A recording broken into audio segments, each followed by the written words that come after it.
Welcome back to the Zero Takes channel. Today, I'm continuing my series of rewatching and reviewing every MCU movie and other relevant Marvel movies leading up to Avengers Doomsday. And today, to no one's surprise, we have 2008's The Incredible Hulk. Now, I have to start this by addressing the elephant in the room. This is Edward Norton's only appearance as Bruce Banner and the Hulk in the MCU. He does not return. This movie is starring Edward Norton. And I had to do a quick Google search because I actually didn't know the reason for why he's not the Hulk in further movies, and looked it up, and apparently they had creative differences. Now, it says that Edward Norton wanted a more character driven, emotional movie, while the studio kind of wanted a more action superhero flick. So they had those creative differences, they kind of clashed. And after watching this movie, I have to say, I really wish we would have gotten Edward Norton's vision over what the studio wanted. This movie is very watchable, but I think it would have been a lot better if we would have seen his vision play out. Um, it's kind of just, a very bland movie, The Incredible Hulk. It's got action, but it's got no tone. And I really liked kind of what I was reading about with what I seen from Edward Norton and his vision. I feel like it would have been a lot better. Another thing about this movie that I have to point out, the next actor to take over from Norton as the Incredible Hulk is Mark Ruffalo. And I can't really see how he would have done this movie. Like, I can't see anyone else playing the Hulk and Bruce Banner in this movie other than Edward Norton. Like, I don't really see a world where Ruffalo would have done this movie any better, I would say. Now, the opening of this movie starts with the credits, and the credits go over Hulk's actual origin, like Bruce Banner turning into the Hulk for the first time, and his whole creation. And while I do appreciate how fast paced this was, I feel like in your second ever MCU as the MCU, in your second ever movie, taking away that background from a character. Now, I know you'd had previous movies, but this is the first time in your universe that you're establishing them. You should have some sort of conveyance of how this character is, what they kind of go through, what their thought processes are. And you get that a little bit with Bruce later on.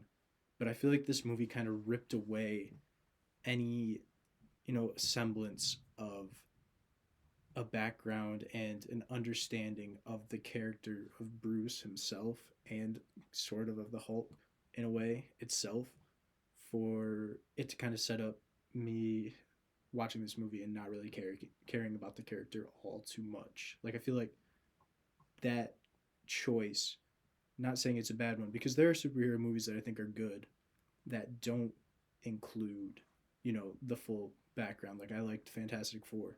That doesn't do their origin, but it still gives you a good depiction of the characters and who they are. And I just feel like this movie did not do that for Bruce Banner and the Hulk. And it kind of just diminishes the tone so much in this movie. It makes it a very, very bland watch tonally. Like I said, in your second ever movie as a franchise, talking for the MCU in this point, you should be giving these characters these crucial moments. And I feel like ripping that away from Hulk just takes away so much from his character.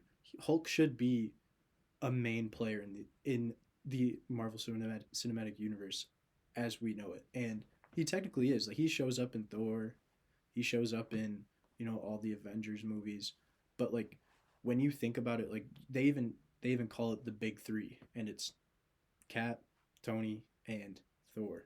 Hulk's not in that, and when he's your second ever movie, and he's not considered a the one of the big three, it kind of, like, it makes you think what kind of went wrong with this movie. And for me, I think a lot of that comes down to ripping away the emotions you get from understanding the character more before they kind of turn into the Hulk, and you know not having that background on the character, not seeing his struggle initially. You get the 5 years after, but you don't see the initial struggle, the initial understanding. You don't get a good idea of who Bruce was before the accident. Stuff like that really like goes and helps the characters of the big three a lot more. Like take Captain America for example. He has what makes him special before the serum, and you actually get to see that. You get to see him be him before he becomes super. Take Iron Man for example. You get to see his change in thought process on who he is as a character from before the accident and before the cave to after the cave. And like with Thor, you get to see him become worthy again. Things like that in this first phase with the people who got movies. I mean, before they're dead. Talking about Black Widow, like Hawkeye. We'll take our original six Avengers. Black Widow is dead before her first movie. Obviously, wasn't going to be a big main character or a big three or what should be the big four, in my opinion, with Hulk being in there because he should be. He's getting the second movie ever in the MCU.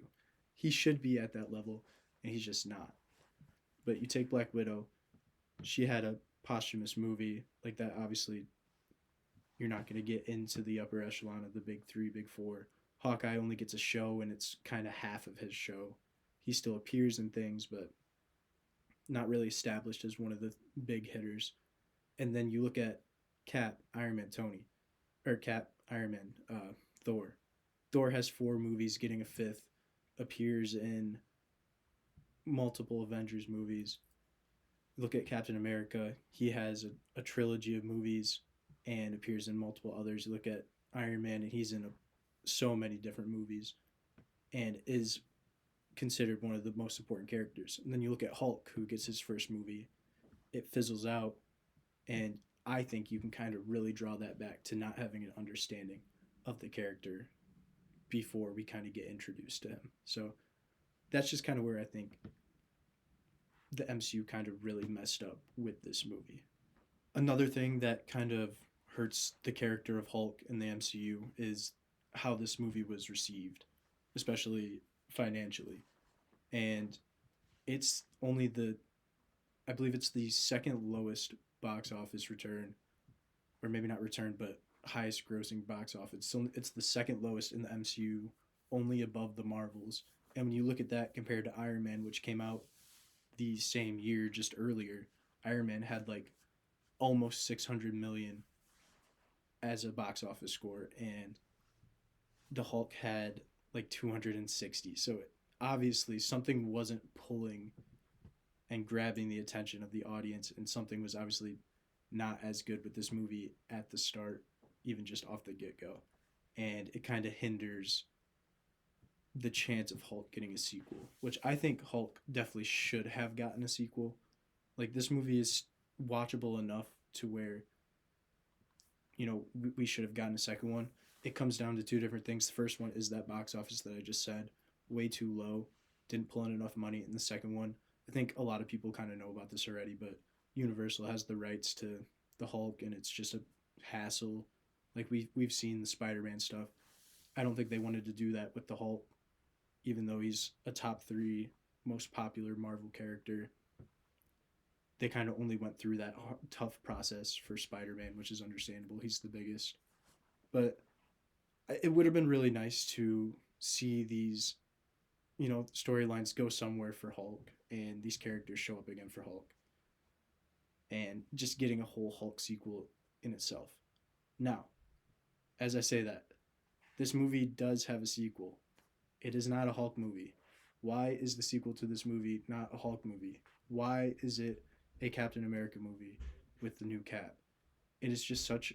I'll get into that later, but Cap 4 and this movie just tangled in disaster between the two. Just so disappointing. So confusing, too. Just so dumb.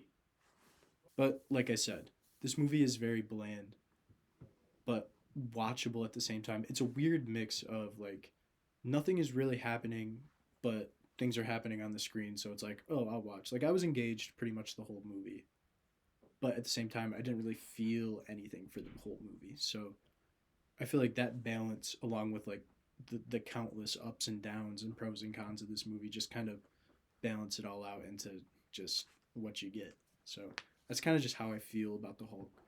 in its own right, or The Incredible Hulk 2008 in its own right. So now I want to talk about some of the pros and cons, starting with the pros. This movie starts off with Hulk in Brazil, and it has a very fun chase scene with Blonsky and Ross going after Hulk after the Stan Lee cameo gets like drinks a bit of his blood and gets gamma poisoning. They find him. There's a great long chase scene. Everything in that is really good. Then you get to the warehouse scene, and I also think that that scene is a pro of this movie, like a very good, watchable, fun part. You get to see the Hulk for the first time. Very good. And to add on that, I think every time we see the Hulk in this movie, it is a good scene. Like anytime the Hulk shows up, I was very engaged. I thought it was all done pretty well. You get cool Hulk moments. Like you get what you want from the Hulk in this. You want him more in this because how bland the movie is as a whole.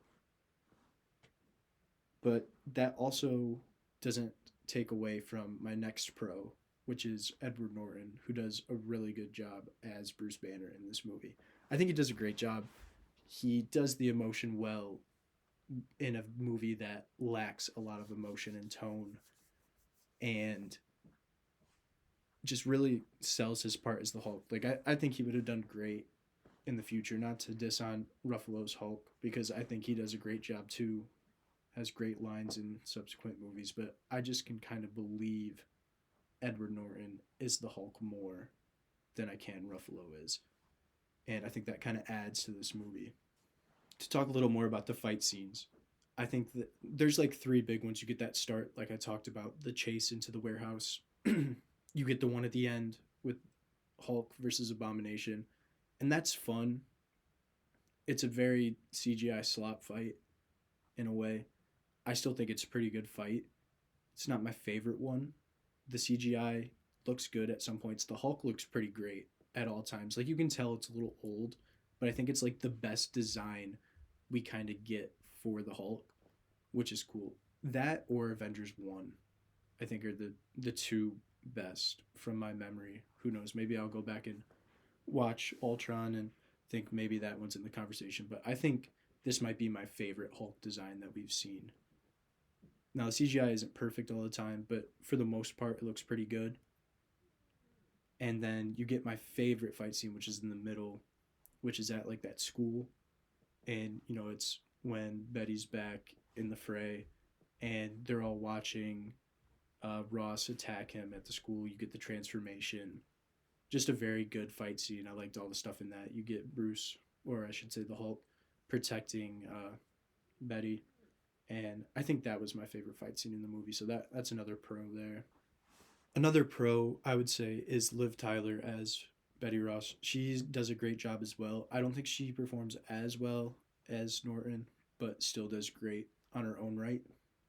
And those two's connection, or three, I guess you could say, with Bruce, the Hulk, and Betty Ross, that is the best part of this movie. The emotion and the scenes we get from those two together in almost every scene they're in, mostly just when they're one on one, though, is when this movie is kind of at its best. And I feel like that, harkening back to like the start of this video, we didn't get that connection at the start. We didn't get that connection from his origin. We just kind of get shown it. I think that's kind of what's lacking. And when we do get it in this movie, it feels good. It makes this movie better. And I'd like to point out like this scene right here. It's okay. It's just the rain. Which, you know, that cave scene is just everything we get in the cave with those two are like that's the best part of the movie. I have no other things to say about that. Like them conveying their emotion, those two together, just that's the best part. If you're taking away anything, you can say, oh, the fighting's great, but their connection is great. Now, I want to get into some of the cons of this movie. This movie's not very funny. You get like, I can only remember one line that I really, you know, blew air out of my nose with, and that was his mispronunciation, or I should say misuse of Portuguese, where he says, You won't like me when I'm hungry. Like I thought that was enjoyable, but other than that, there's not much comedy in this movie. And like I said, like the tone of this movie and the emotion, you don't get much. So I feel like when I'm shown that in this movie, it just feels a little more amplified from how devoid this movie is of a good tone and of most emotion. Um, there is a lot of off-screen Hulk stuff, which I'm just gonna say it's a con. I don't really bring my score or overall feeling of the movie down for it. I will just say it's a con. Obviously, the Hulk is hard to make. It's hard to CGI the Hulk in movies. That's a given. That's why we don't see him a lot in other media in other movies as much as we want to. That's just a fact of the nature, and we have to accept it. I'm not gonna like it, but I understand why. But at the same time, there's a lot of just like scenes of army guys just like shooting and randomly, and it's like they're not even. You're showing us a random guy just firing a gun, and it's just not entertaining in the slightest, really. Like they're trying, but it's no good. What else we got?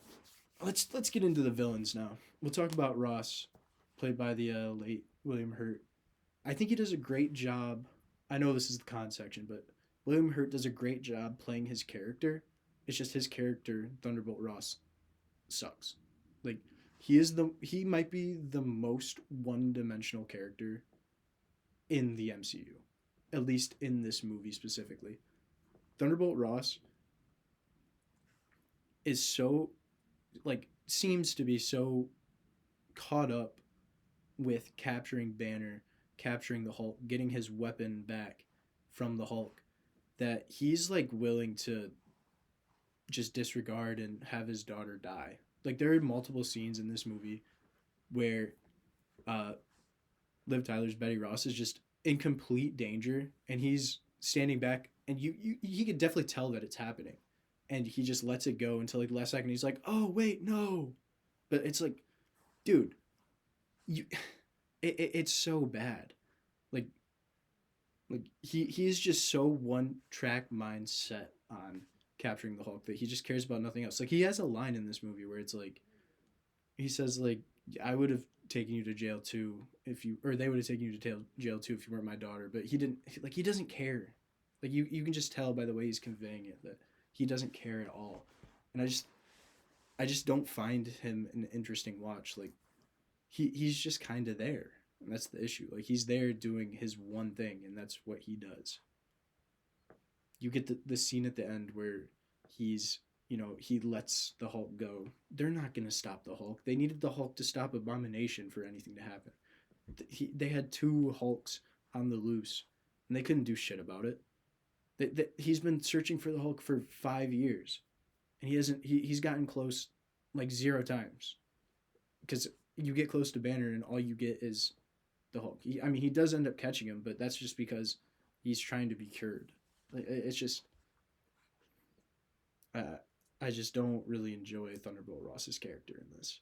And then another character, Tim Roth's Abomination, and Emil Blonsky, bad, just bad writing in that character. Like he shows up and he seems just like a normal dude. Like he's an army guy. He says he doesn't want to be promoted because he enjoys fighting. That's fine. But at what point does he become the crazy madman? I don't think it's the serum that's doing that, because after he takes the serum, he goes to fight the Hulk. He gets kicked into the tree. And like that's just stupid. You're not going to take him on. He ends up mutating and he finally gets his chance. But he's never emotionally shown or like shown in the movie at all, other than him saying like, "Oh yeah, I love the fight, I love the hunt, I want to get this guy," in the most blandest way. Like basically, just how I just told you is how he says it. That's his like whole goal, whole purpose, whole part of the movie, whole showing in the movie. You never really see his like switch or like his emotion of showing like, I hate this guy, I really want to get this guy. He's just basically like sitting here robotic, just like, I want to get him. And it's just It's so bad, and he has bad lines. There's nothing good from Blonsky in this movie. There's nothing great from Abomination. I mean, Abomination is cool. His CGI, I don't think his design's great, but like the fight is the fight. It's what you're expecting. But he's better in Shang-Chi when he's in it for that much, and he's better in She-Hulk. Like this is not a good movie for villains. If you're watching this for anything other than, you know, an army pursuit and some Hulk fighting, you might like it a lot more than me. But if you're looking for any semblance of plot or story, you're not gonna find much. And that's basically my biggest con is there is just no substantial emotion, tone, plot relevance for most of the stuff that's happening. It's all just pretty much you get what you get. There's no emotion, barring the Bruce and Betty stuff and Hulk and Betty stuff. Other than that, forget it. There's nothing. You're not getting anything. We're okay. Okay, moving on. We got a surprise tangent. Who'd have thought? Another Zero Takes video with a crazy tangent. Look who we got here. We got Phil Dunphy in the movie. I completely forgot he was in this movie. And, you know, he gets shown as the boyfriend. I just completely forgot about this character at all. Like, no recollection. But, you know, I'm watching, I'm like, oh, look it. And I'm like, oh, he's just going to be a dick. Like, Bruce shows back up. But you actually get, like, a good scene with him talking to Ross and him calling Ross out on his bullshit. And I was like, wow, there's a boyfriend of a character that our main character likes, and he's not a dick and he's not an asshole, and he's actually like in the right and a good person. Just kind of surprising. So I really like that. He protected her. You almost killed her. All right, transition over. I want to talk about a scene that kind of like helps convey my point a little more, and it's one that has Bruce and Betty and their relationship and their connection, but it just kind of shows how badly written it is. When she first sees him at the pizza place and he's walking out and it's raining, I understand how quick they can be like that, but just that whole shot and how it's done, it just felt wrong. Like the pacing of it just felt so wrong, and that's the issue. Another huge issue with this is just the pacing of this movie, completely boof. Just you see that, you see him walk out the back, and he's hiding, and then next scene you get it like cuts to him walking, and she's just like there following him. Just like, it's fine. You're giving me what you're giving me, but it's just not good. Next thing, talking about the end, obviously Hulk wins, beats Abomination, goes off. That's fine. We get him in the subsequent MCU movies. We understand that. You get the post-credit scene, and it's Thunderbolt Ross throwing back drinks in a bar, and for some reason it's Tony Stark going to him. Now, I like this for one reason and dislike it for another. I think it's cool to have Tony...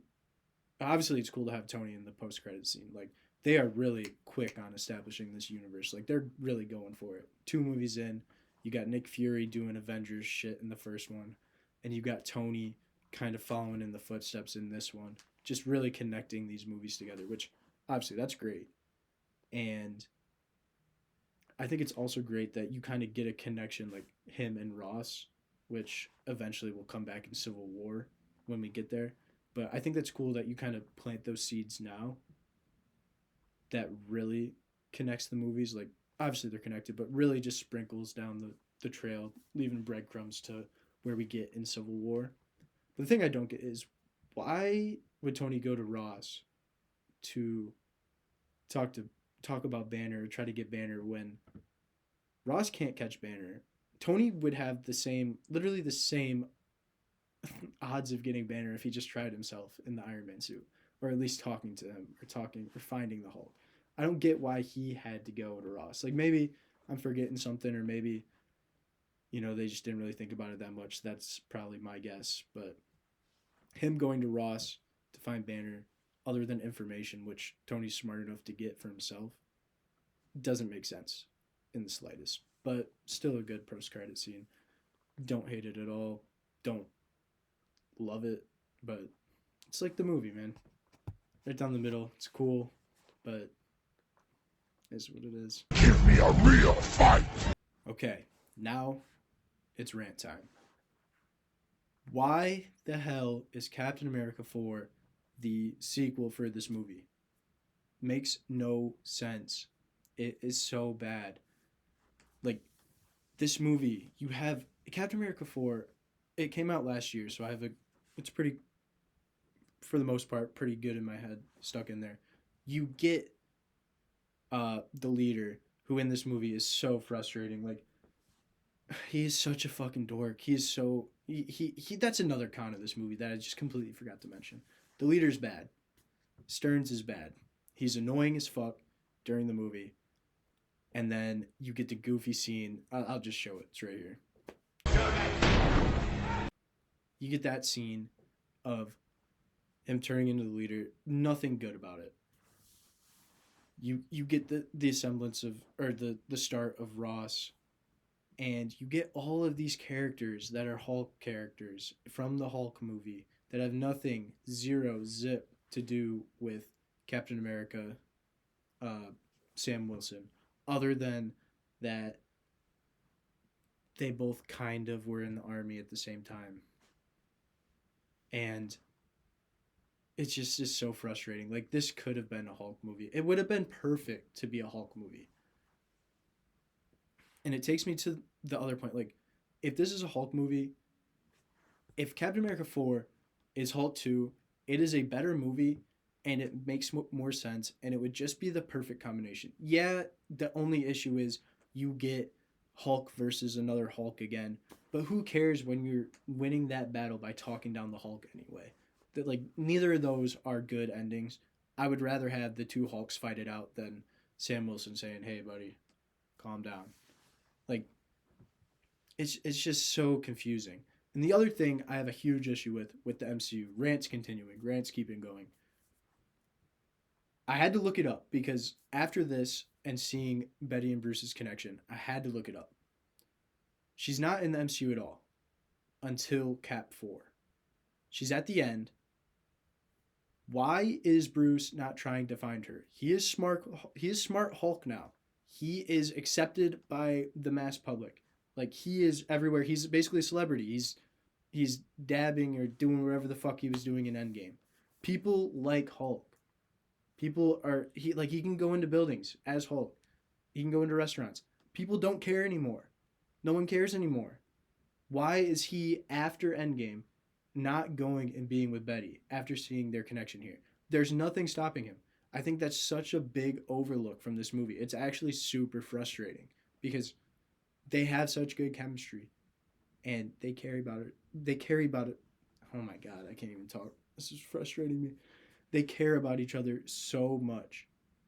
And for them to not be together once he's accepted by the public, which is the only reason why they can't be together in the first place, once he has his Hulk powers out under control and is not being hunted, he doesn't go back to her. So stupid. You get Hulk's son, which I guess Hulk could have had a kid because Hulk's not as connected to Betty as Bruce is from the She-Hulk show. Whatever. That not great, but don't love that. But for Hulk not to go back to Betty and for Cap 4 to not be a Hulk movie is so bad. If that movie is Bruce in some way having the leader Stearns come back to him, it just fits so much better as a concept. You could take out all the Sidewinder, whatever his name is, Serpent Society stuff, and just have it be focused on these characters who were established in your first movie. Even if it's not the same actor and it's not even the same Hulk, it makes so much more narrative sense for Cap 4 to be Hulk 2. And it's actually just kind of frustrating, and I think it's going to make me hate Cap 4, like actually hate it. I just disliked it at first. Cap 4 might be moving down my rankings after seeing as what just being such a huge disservice to this movie and that movie itself. Frustrating. You don't deserve this power. Now watch your death! I've been talking for way too long. To end this, giving you my rating, I'm giving it a 5 out of 10. It's not a good movie. It's not a bad movie. It is just mid. It's straight down the middle. 5 out of 10.